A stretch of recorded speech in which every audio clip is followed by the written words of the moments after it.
But with that, I want to bring in a great New Yorker, and many people wanted him to be the mayor and still want him to be the mayor, the longest serving police commissioner in New York City history, and my father, Ray Kelly.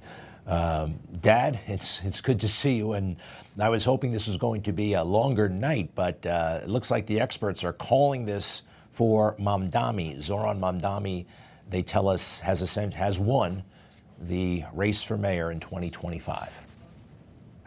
Yeah, I see this as a disaster for New York City, and I think a major casualty will be law enforcement. He has to do that to create a new agency, an agency of community safety.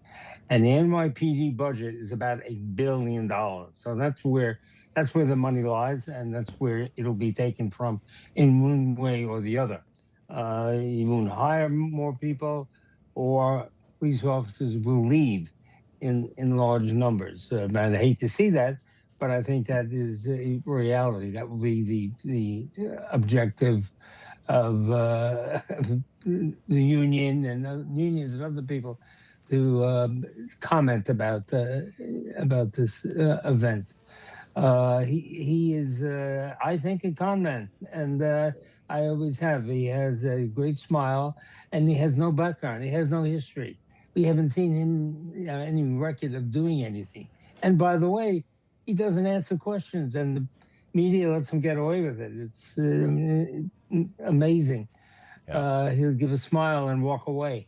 So but, that's what we got. That's what we're going to have to deal with here in New York City. And as I say, I think it's a terrible outcome for New Yorkers.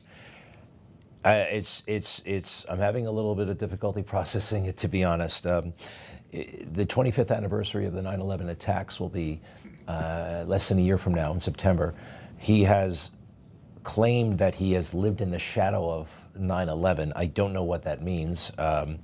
In his case, it actually makes no sense. You literally live in the shadow of the World Trade Center. It's widely known that you live in Lower Manhattan, Battery Park City. I'd like to just revisit this moment that, quite frankly, radicalized me in a way. T38, please. This is Mamdani talking about how 9/11 impacted his aunt. I want to use this moment to speak to the Muslims of New York City.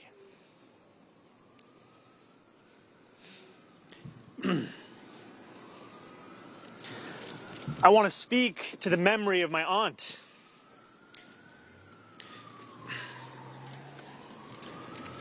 Who stopped taking the subway after September 11th because she did not feel safe in her hijab. He got a lot of mileage in claiming that New York City was somehow bigoted against Muslims. And I think you would have special insight into that. I don't think that he's talking about a city that actually isn't New York, in my opinion. Yeah. I think there was very little pushback, a very little reaction against Muslims in New York City. And they talked about it a lot, but we didn't see a manifestation of that in law enforcement. And oh, by the way, people were frightened about another attack, a second attack happening then. I would understand that being more of an occurrence than what he talked about. And of course, it turned out not to be his aunt, his father's cousin or something like that. But, yeah. It was not true. And like a lot of things he utters is just completely not true.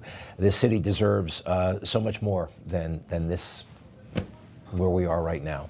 And a lot of people would have loved to have seen you as mayor. And then again, the political process, well, sir, we'll get through it. We'll get through it. And I appreciate it very much. Ray Kelly, my father, the longest serving police commissioner in American history. Thank you, sir. Information. Truth is freedom. Is Newsmax. It's real news for real people.